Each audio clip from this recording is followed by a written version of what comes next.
Try combing your hair when it is dry, and then moving the comb over scattered bits of paper.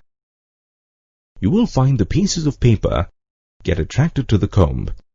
This is what happens when two objects are rubbed together. They become electrically charged. This is how the comb gets charged when you run it through your hair, and then attracts the pieces of paper. You may wonder where the charge comes from in the first place. Well, matter is made of atoms, and all atoms consist of charged particles. Are the charged particles arranged in any particular manner? Are the charged particles spread throughout the atom, or are they concentrated in one place? To answer these questions, let's go back in time. Dalton's atomic theory stated that an atom was indivisible and indestructible. However, in 1886, Goldstein came upon positively charged radiations in a gas discharge, which he termed canal rays. These radiations led to the discovery of the proton. The mass of a proton was about 2,000 times that of an electron, and it carried a positive charge. Around the year 1900, J. Thomson conducted experiments on the beams of particles inside a glass tube called a cathode ray tube. He found that the particles were attracted to the positive terminal of the tube. Thomson concluded that the particles must be negatively charged and called these electrons. An electron has a negligible mass and has a charge of -1. These discoveries made scientists believe that an atom was divisible and made up of electrons and protons. What they didn't know at that time was how the electrons and protons were arranged within an atom. They tried to understand this arrangement through various experiments. This lesson introduces you to different models related to the structure of an atom. By the end of this lesson, you will be able to explain why Dalton's atomic theory failed, list the postulates of Thomson's model, explain why Rutherford's model is relevant, explain the postulates of Bohr's model that build on Rutherford's model, and define shells. J. Thomson was the first to put forward a model to explain the structure of an atom. In his model, Thomson compared an atom to a Christmas pudding. The electrons were like the raisins in the pudding, and the pudding itself was like the positively charged particles. This can also be explained through the example of a watermelon. The positive charge in the atom is spread all over like the red, fleshy part of the watermelon, while the electrons are embedded into the atoms like the seeds of the watermelon. The oppositely charged particles are held together by electrical force of attraction. Thomson concluded that an atom consists of a positively charged sphere with electrons set within the sphere. An atom is electrically neutral as the positive and negative charges within it are equal. Thomson had said that the electrons were embedded in a sphere of positive charge. This turned out to be incorrect. Thomson had explained that the positive charge spread through the atom held the negatively charged electrons due to electrical forces. This assumption failed to explain many experimental observations made by other scientists. Thomson's student, Ernest Rutherford, conducted an experiment using gold foil, which disproved Thomson's model. For his experiment, Rutherford used a gold foil which was about 1,000 atoms thick. he made a narrow beam of alpha particles fall on the gold foil. Alpha particles are doubly charged helium ions and have a mass of 4 atomic mass units. The result of the experiment was unexpected, as it did not follow the structure of an atom as known scientists at that time. Rutherford found that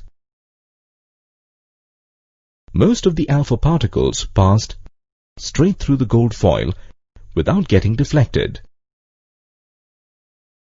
A small fraction of the alpha particles were deflected through small angles. A few alpha particles bounced back. Based on these observations, Rutherford concluded that most of the space inside an atom is empty, as most of the alpha particles pass through the foil without getting deflected. Very few particles were deflected from their path. This deflection was caused by the repulsive force of the positive charge in the atom. The positive charge was concentrated in a small area within the atom and was not spread throughout the atom as Thomson had proposed. Based on his observations, Rutherford proposed the nuclear model of an atom. The positive charge is concentrated in the center of the atom, which is called the nucleus. The electrons revolve around the nucleus in circular paths called orbits. The nucleus is much smaller in size than the atom.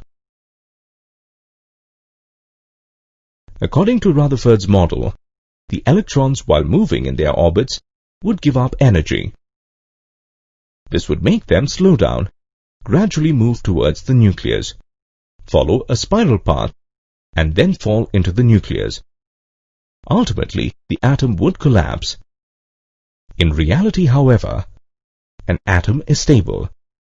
Therefore, this particular assumption made by Rutherford was inaccurate.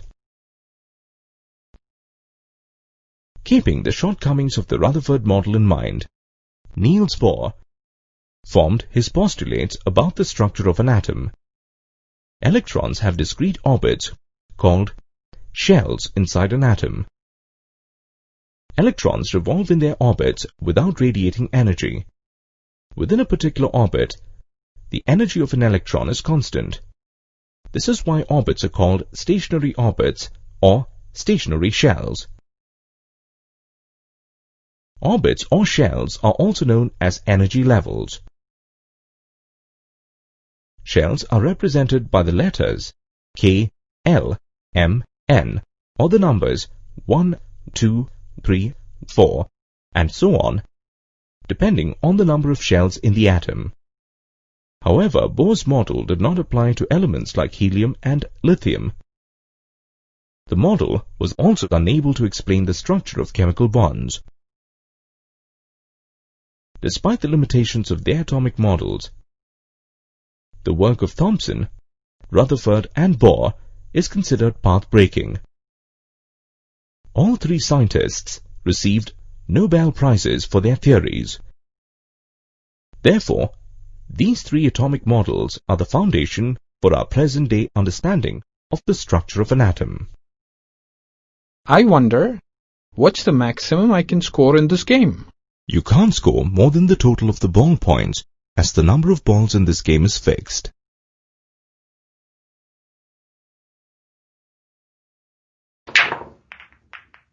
Similarly, based on the study made by different scientists on an atom, concluded that any atom is made of fixed number of charged particles called protons and electrons.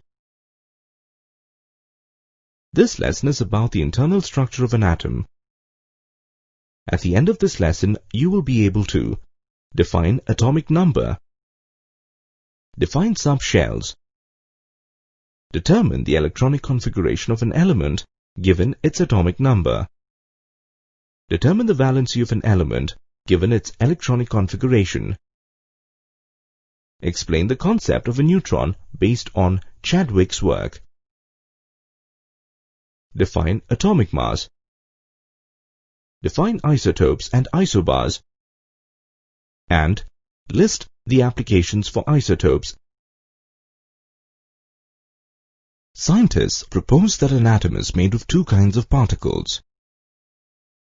The positively charged particles are protons, and the negatively charged particles are electrons. Every atom of an element has a fixed number of protons in its nucleus.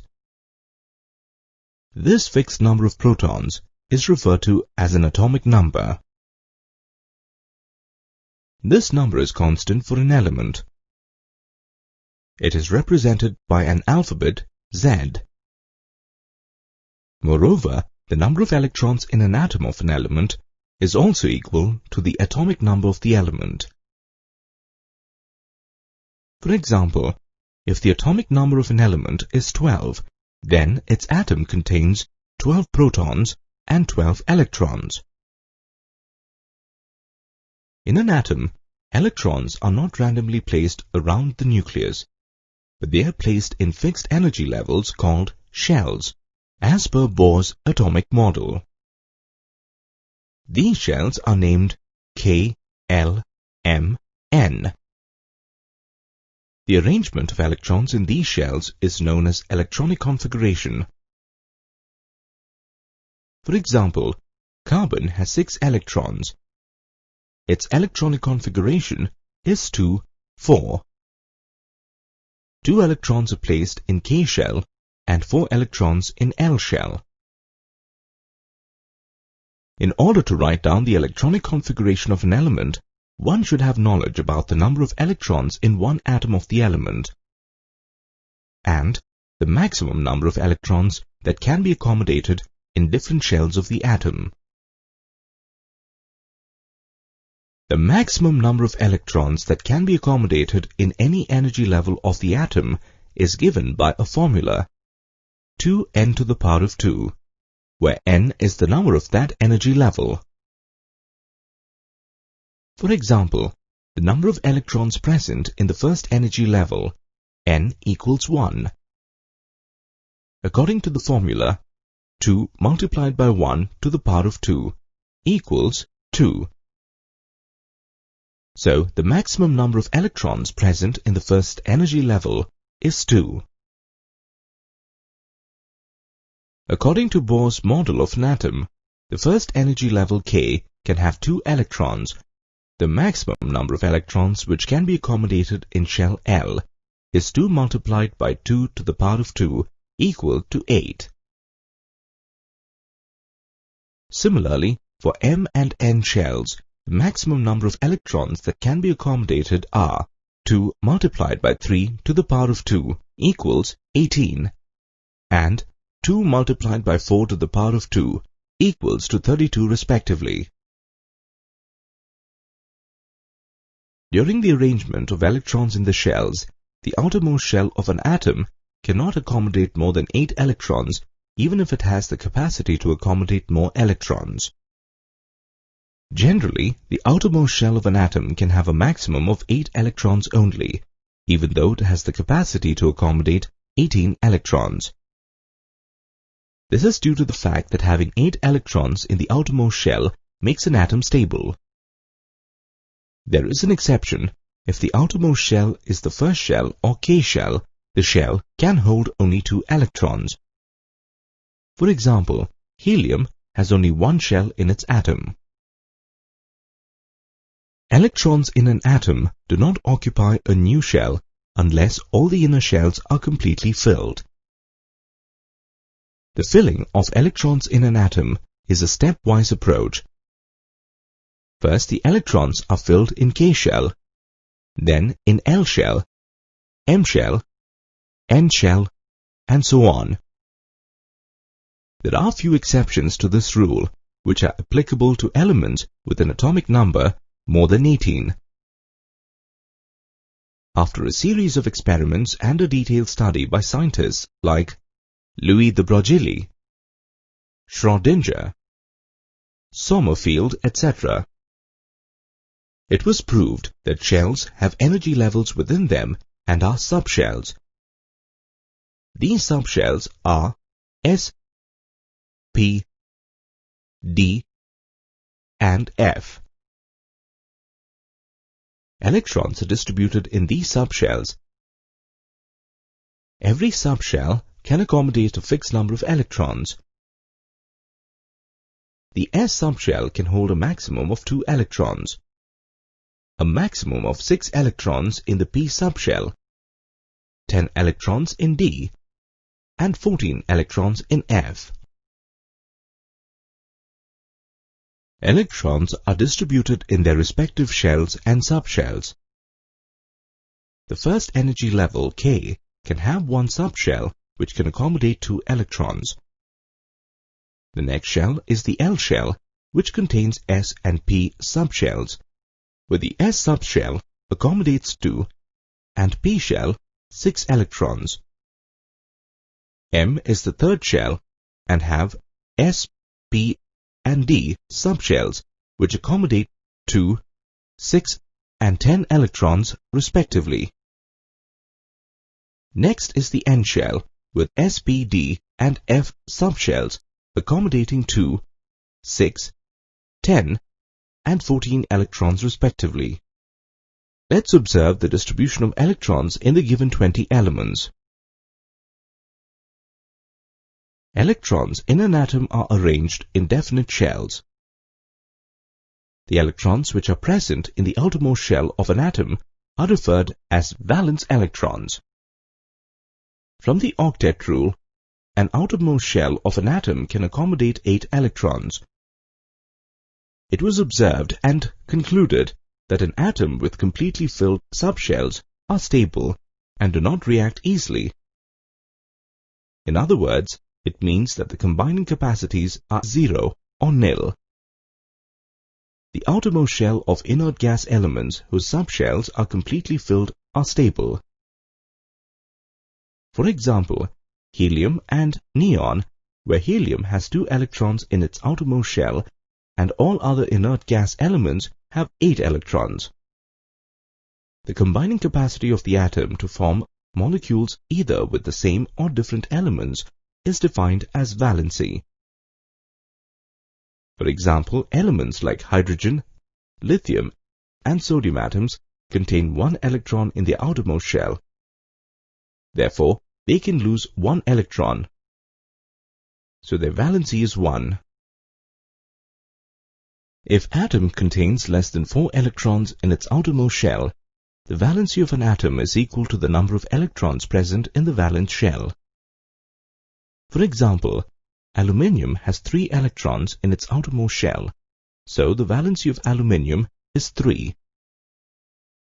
On the other hand, if the outer shell has more than 4 electrons, the valency is 8 minus the number of electrons in the outer shell. For example, chlorine atom has 7 electrons in the outermost shell. Here, in this case, it is easier for chlorine to gain 1 electron instead of losing 7 electrons. Hence, its valency is determined by subtracting 7 electrons from the octet, which gives the valency of 1 for chlorine. Let's examine the element helium. It was found that helium has 2 protons and 2 electrons. However, its mass was found to be 4 times that of hydrogen. Similarly, the weights of some other elements were also found to be double or more than double the weight. For example, the number of protons in chlorine is 17, but its mass was found to be 35. Similarly, number of protons in mercury is 80, but its mass was found to be 200. This problem was solved when James Chadwick discovered another particle, neutron. Neutron is a neutral particle with a mass equal to that of a proton and is present in the nucleus along with the proton.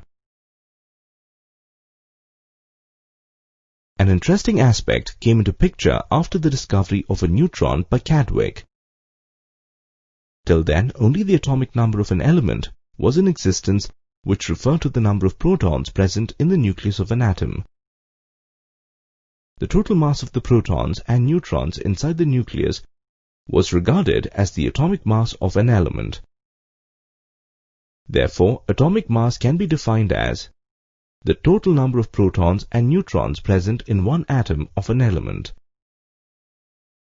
For example, one atom of sodium element contains 11 protons and 12 neutrons.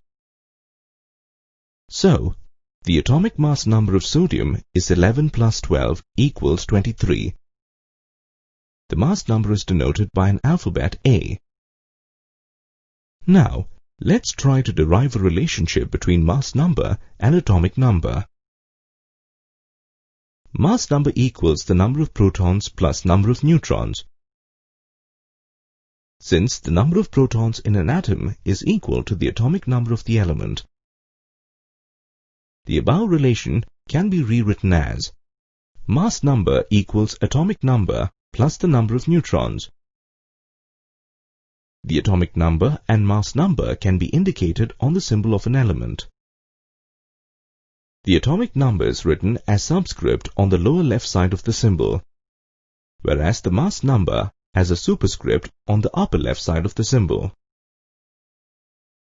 Normally, a carbon atom has 6 protons and 6 neutrons, but some unstable carbon atoms were found. These carbon atoms had 6 electrons, but the nucleus was similar to that of a nitrogen atom and it had a mass of 14. Soddy discovered that certain elements had a heavier mass. Their atomic number and chemical behavior was same, but their mass was slightly higher. The higher mass is due to the presence of extra neutrons. Soddy called the elements with same atomic number and different mass number as isotopes, Greek meaning same place. Thus, isotopes are atoms of the same element with the same atomic number but a different atomic mass. The valency of isotopes is the same. Isotopes of the same element differ in their physical properties. For example, 12C6 and 14C6 are isotopes of carbon. 1H1 protium, 2H1 deuterium, 3H1 tritium are isotopes of hydrogen. 35Cl17 and 37Cl17 are isotopes of chlorine. The chemical properties of all the isotopes of an element are the same. This is due to the presence of same number of electrons. Rarely some isotopes have special properties which were found to be useful in various fields. For example, an isotope of uranium is used as fuel in a nuclear reactor. An isotope of cobalt is used in the treatment of cancer. For treating goiter, an isotope of iodine is used. In some cases, it is also possible that the atoms of different elements have different atomic numbers, may have the same mass number. Such atoms are called as isobars. For example, argon with atomic number 18 and calcium with atomic number 20. The number of electrons in these atoms are different, but the mass number of both these elements is 40.